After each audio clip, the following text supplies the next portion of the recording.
La guerra entre Rusia y Ucrania ha llegado a los 100 días, un tiempo mayor que el que en un principio muchos nos habíamos imaginado.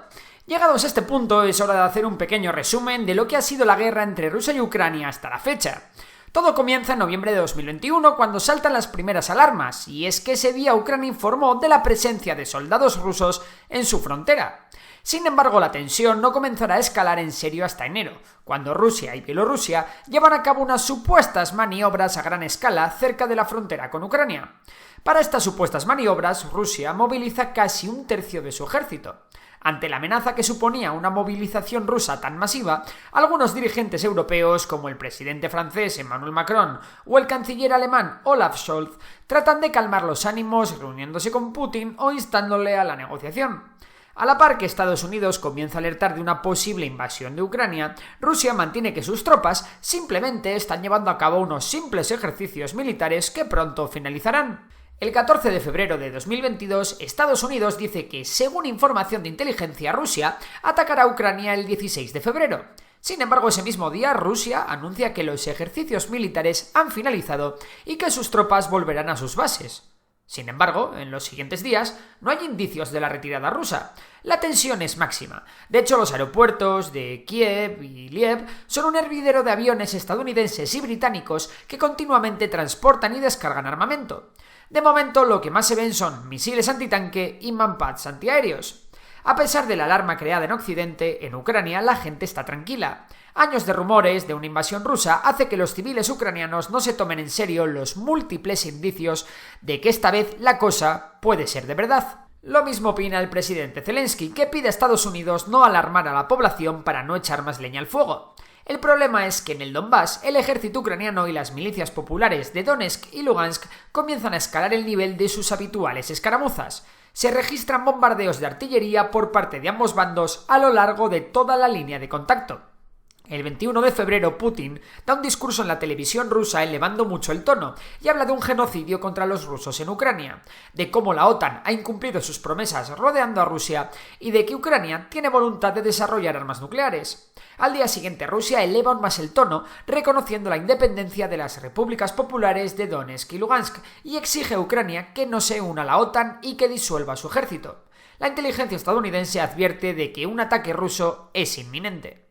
Y así es como llegamos a la madrugada del 24 de febrero, momento en el que Putin se dirige al mundo hablando del supuesto genocidio a los rusos del Donbass y dijo que su objetivo era la caída del gobierno ucraniano y la desnazificación de Ucrania. Minutos después de su discurso, las tropas rusas invaden Ucrania tras un bombardeo contra objetivos estratégicos de apenas 2 horas. Y aquí es donde empieza la primera fase de la guerra, la Operación Relámpago. El ataque se lleva a cabo desde diversos puntos a lo largo de toda la frontera rusa y también desde la frontera bielorrusa. Al principio la situación era un caos. Ciberataques rusos dejaron fuera de servicio algunas webs del gobierno ucraniano. Los soldados ucranianos comenzaron a recibir SMS intimidatorios para comerles la moral. Aquel día los rusos avanzaron muy rápido. Pronto tropas rusas habían alcanzado la ciudad de Sumy, Kharkov, habían tomado parte de Jersón y cruzado el río Dnieper. Habían tomado también la central de Chernóbil y, lo más importante, el ejército ucraniano estaba defendiendo las afueras de Kiev.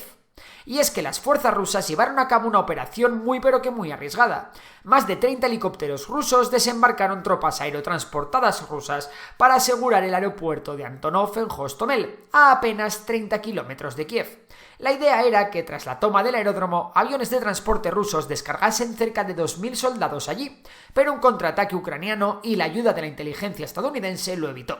En la misma tarde, el alcalde de la capital, Vitaly Klitschko, proclamó un toque de queda de 22 horas a las 7 horas, permaneciendo el metro abierto las 24 horas para servir de refugio.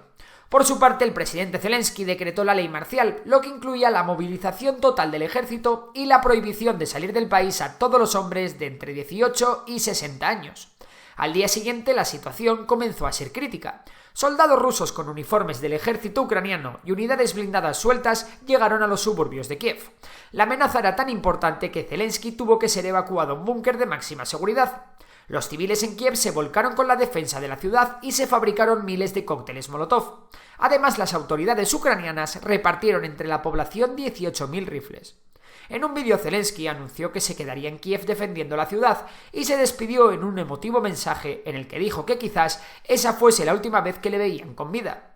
Para hacer mella en la moral ucraniana, Radman Kadyrov, dictador checheno, anunció que sus soldados, conocidos por sus tropelías y sus crímenes de guerra, participarían en la toma de Kiev. Ese mismo día, Europa anunciaba un paquete de sanciones contra Rusia. Del mismo modo, cientos de empresas de todo el mundo anunciaron que cesaban su actividad en Rusia. Desde el primer día de guerra, las bolsas registraron importantes caídas y tanto el gas como el petróleo subieron hasta máximos históricos. El día 26 se comenzó a dudar del éxito de la operación rusa. El primer día de avance había sido espectacular, pero apenas 2 días después, las tropas rusas estaban sufriendo bajas en muchos puntos y comenzaron a aparecer vídeos de blindados y tanques parados que daban buena cuenta de que la logística rusa estaba fallando, pues no tenían gasolina. A la llegada de los chechenos a Ucrania, el gobierno de Zelensky respondió anunciando la creación de una legión extranjera compuesta por voluntarios de todo el mundo. Ese mismo día, Lukashenko, dictador de Bielorrusia, aseguraba por teléfono al presidente ucraniano que sus tropas no participarían en la operación. Acabada la primera semana de guerra, la situación era clara. A Rusia se le estaba haciendo bola su operación militar. Durante los siguientes 2 meses se llevarán a cabo intentos de negociaciones de paz, que no fueron más que pantomimas en la que ninguno de los 2 bandos estaba dispuesto a ceder nada. Rusia pedía la desmilitarización de Ucrania, que el país se declarase neutral y el reconocimiento de que Crimea era rusa y de la independencia de las repúblicas populares de Donetsk y Lugansk. Ucrania, por su parte, se negaba y consideraba esas condiciones como una humillación. En los días siguientes, mientras que Estados Unidos, la Unión Europea e incluso otros países como Canadá o incluso Suiza anunciaron fuertes sanciones a Rusia y el envío de ingentes cantidades de armamento a Ucrania. La respuesta de Occidente estaba resultando ser firme y decidida, algo que sorprendía a propios y extraños. Por su parte, China, el hipotético aliado ruso contra Occidente, no se mojaba y se negó a prestar ayuda militar directa a Rusia. De hecho, 2 bancos estatales chinos se llegaron a sumar a las sanciones económicas a pesar de que China las condenase. A principios de marzo, Rusia cambió de estrategia pasando a la fase 2, el ataque total. Esta nueva estrategia rusa consistiría en un avance más lento en el que las fuerzas rusas ablandarían las defensas ucranianas a base de bombardeos aéreos y de artillería.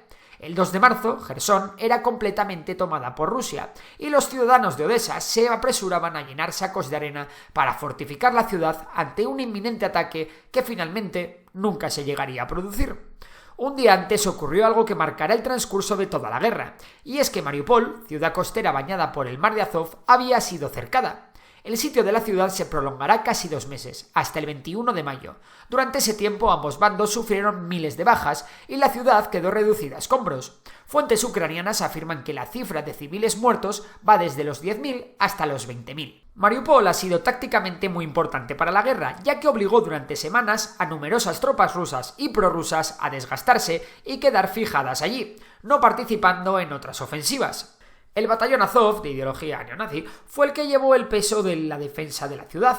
El asedio acabó con la rendición de los últimos 2.500 soldados ucranianos que, sin provisiones y muchos de ellos heridos, se rindieron en la planta de Azovstal, último reducto de los defensores. A medida que la guerra se estaba enquistando y los rusos se enfangaban en una guerra de desgaste, Occidente comenzó a enviar más y mejor armamento. Un ejemplo de ello son los 23 aviones MiG-29 que Polonia ofreció a Ucrania.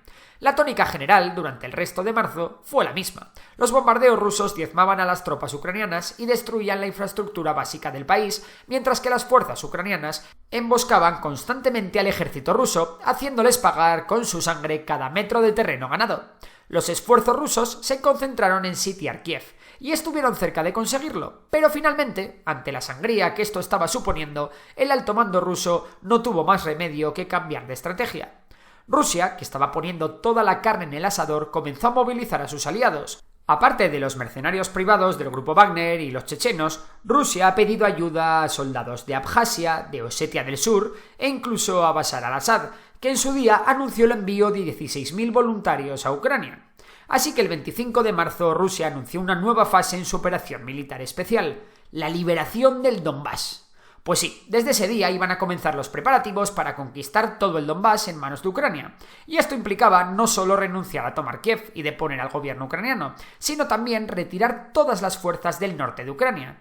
Y dicho y hecho, Rusia se retiró de las inmediaciones de Kiev, de Chernigov y de Sumy, para agrupar a todas sus tropas en el Donbass. Tras la retirada rusa se confirmaron las peores noticias. Los rusos habían cometido una serie de crímenes de guerra en la localidad de Bucha, donde numerosos civiles fueron encontrados muertos. A pesar de que Rusia acusó a Ucrania de llevar a cabo una operación de falsa bandera en Bucha, las imágenes no dejaban lugar a dudas. En abril comenzó a darse un fenómeno cuanto menos curioso, y es que Rusia comenzó a sufrir bombardeos y ataques en su propio territorio. También muchas instalaciones estratégicas y depósitos de combustible comenzaron a sufrir extraños incendios, incluso en las inmediaciones de Moscú. Todos estos sucesos, unido al relativo éxito que estaba teniendo Ucrania, dio pie a que Occidente siguiese aumentando las sanciones contra Rusia, que ya es el país más sancionado del mundo. Y también, como no, Occidente continuó mandando más y mejor armamento. De hecho, en abril llegaron a Ucrania los primeros ejemplares de armamento pesado, como vehículos blindados, piezas de artillería o sistemas antiaéreos. Incluso España se sumó al envío de armas con ametralladoras y misiles antitanque. El 13 de abril Rusia recibiría un gran golpe, después de que Ucrania hundiese con un misil Neptuno el buque insignia del Mar Negro, el crucero pesado Moskva. El 18 de abril comenzaba la ofensiva rusa sobre el Donbass. Sin embargo, aquella zona llevaba siendo fortificada desde 2014, por lo que en un principio las fuerzas rusas se han visto con grandes problemas para llevar a cabo su ofensiva. Zelensky llegó a decir que era la mayor operación militar desde la Segunda Guerra Mundial.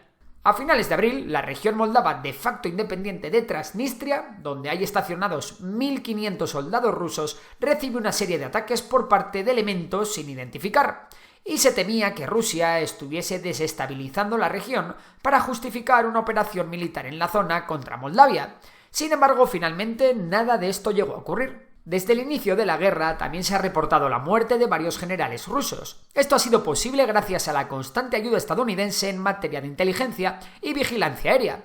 Esta ayuda también es clave a la hora de emboscar a las fuerzas rusas y de adelantarse a los grandes movimientos tácticos del Kremlin. A principios de mayo Rusia recibió un balón de oxígeno, y es que el rublo, que se había devaluado a comienzos del conflicto, recupera su valor previo a la guerra. De hecho, actualmente este valor está incluso por encima del inicio de la guerra. Por ello, la Unión Europea anunció un embargo al 90% del petróleo procedente de Rusia para finales de año. Esta medida busca reducir los ingresos del Kremlin con los que financia la guerra. Actualmente las sanciones más efectivas están siendo la prohibición de que Rusia importe algunos componentes vitales para la producción de material militar. Mientras, en mayo, la guerra creó otra crisis mundial, y es que el bloqueo del Mar Negro por parte de Rusia y las sanciones impuestas por Occidente están provocando una escasez de trigo a nivel mundial, un trigo cuyo precio ha alcanzado máximos históricos. En mayo han ocurrido 3 hechos de vital importancia. El primero fue la caída de Mariupol a manos de tropas rusas. Las desgastadas fuerzas ucranianas se rindieron ante la imposibilidad de poder romper el cerco ni de recibir ayuda por parte del exterior. El segundo ha sido la batalla por el Donbass, donde los rusos han tenido que ir poco a poco bajando sus pretensiones. De momento, de las 4 ciudades importantes en manos de los ucranianos, Rusia solo ha capturado la mitad de Severodonetsk, el resto siguen en manos ucranianas. El tercero ha sido la contraofensiva ucraniana llevada a cabo en Jersón para terminar con la cabeza de puente al oeste del Dníper y, de paso, aliviar la presión rusa en el Donbass.